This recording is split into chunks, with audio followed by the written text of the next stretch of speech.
শাহিন আফ্রিদি কি রীতিমতো রমিজ রাজা বলে যে মিডিয়াম পেস বোলার, যদি ফার্স্ট হাফ অ্যান আওয়ার মধ্যে একটা উইকেট পেয়ে যায় খেলার মোড়টা হয়তো বা ঘুরে যায়, বিকজ আমাদের bowling attack is a world class bowling attack. ছিলাম যে পাকিস্তানের এক্স ক্রিকেটাররা তারা একটু ক্ষুব্ধ তাদের পেসারদের উপর যে এমন স্পিডে কেন, মানে এত কম স্পিডে কেন বল করছে, বা এই উইকেট থেকে কেন তারা কোনো ফায়দা নিতে পারছে না।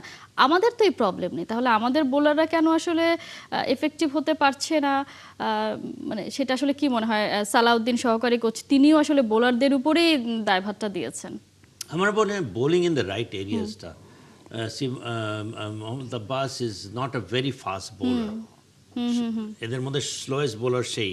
শাহিন আফ্রিদি কি রীতিমতো রমিজ রাজা বলে যে মিডিয়াম পেস বোলার। আমাদের যারা ইভেন ইবাদত হোসেন অনেকদিন পরে এসছে খেলতে, 135 অ্যাভারেজ গতিতে সে বোলিং করেছে। See that's also quick. Taskin Ahmed না ঠিক আছে অতটা করতে পারেনি, বাট আমার মনে হয় bowling in the right areas is what matters. আমাদের বোলাররা ইদানিংকালে অবশ্য সেটাকে একটা অভ্যাসে পরিণত করেছে। It's not that they are only bowling fast wicket, তারা উইকেট পাচ্ছে বিকজ ডিসিপ্লিন বোলিং করেছে। বাট আমার মনে হয় গতকালকে উইকেট টেকিং ডেলিভারিজ কম ছিল, ওপেনিং ব্যাটার্সরা ওদের they were able to leave the deliveries, জাজ করতে পেরেছে ভালো ওদের লাইন অ্যান্ড লেংথ। এবং আমার মনে হয় পাকিস্তানি ব্যাটার্সরা একটু আরেকটু ডিটারমিনেশন নিয়ে খেলেছে, সতর্কতা অবলম্বন করেছে, and they were good in leaving deliveries, which is very important for early order batters. তো এইটা আমার মনে হয় পাকিস্তান ব্যাটার্সরা ডেমনস্ট্রেট করতে পেরেছে যে how disciplined you need to be, because আমাদের bowling attack is a world class bowling attack.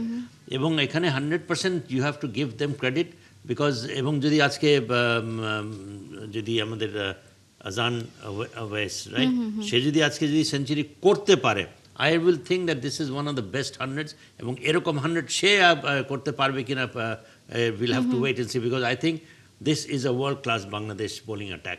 এবং আজকের দিনটা let us wait and see, যদি ফার্স্ট হাফ অ্যান আওয়ার মধ্যে একটা উইকেট পেয়ে যায় খেলার মোড়টা হয়তো বা ঘুরে যেতে পারে।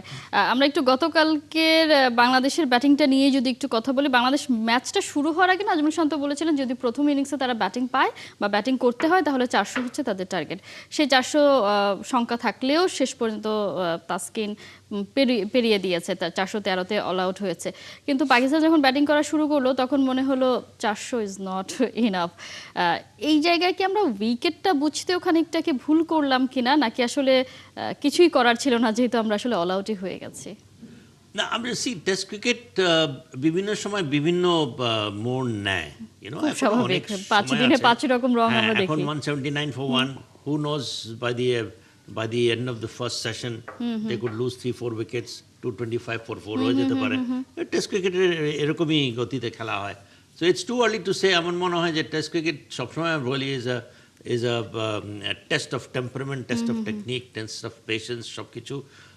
নাও ইজ দ্য টাইম যে বাংলাদেশ তাদেরকে ক্যাচেসগুলো নিতে হবে, আপনি ক্যাচেস ছাড়া যাবে না, এবং ball in the right area, try to get their edge of the bat, ওই করিডরে বোলিং করা, স্টাম্পে রাখা, যদি আমরা that is what is needed, ডিসিপ্লিনটা সেখানে। কিন্তু উইকেট টেকিং ডেলিভারিজ কীভাবে হয়, উইকেটে থাকলে একটা হচ্ছে বোল্ড হওয়ার চান্স আছে, যদি ব্যাটে না লাগে প্যাডে সরাসরি লাগে এলবিডব্লিউ হওয়ার চান্স আছে, আর যদি বল একটু মুভ করে steps are always there. So that is this is the area. আমার মনে হয় যে first at least half an hour, first hour consistently ওই লাইনের লেংথে যদি বোলিং করতে পারে, নিজেকে একটু সম্ভাবনা বাড়াতে হবে উইকেট পাওয়ার জন্য, ওই রকম বোলিং করতে হবে। তো সেটা যদি করতে পারে, আমার মনে হয় যে ওই ডিসিপ্লিনটা ইদানিংকালে আমাদের ফাস্ট বোলার্সরা কিন্তু রপ্ত করতে পেরেছে, দ্যাট টেকনিক দ্যাট। সো আমি কেন জানি আমার মনে হচ্ছে যে ফার্স্ট হাফ এন আওয়ার কিছু একটা আমরা দেখতে পারবো, হয়তো হয়ে যাবে, এবং সেটা আসলে আমরা প্রত্যেকেই যে, কারণ এখনো তারা খুব একটা যে রান করে ফেলেছে, শুধু ব্রেক থ্রুটা পাওয়া যাচ্ছে না, নতুন করে শুরু করতে হবে। Azan Awais will have to start all over again. গতকালকে he was in a flow, এখন এই নাহিদ রানাকে নতুন করে শুরু করাটা, he will have two be very watchful and play the innings of his life.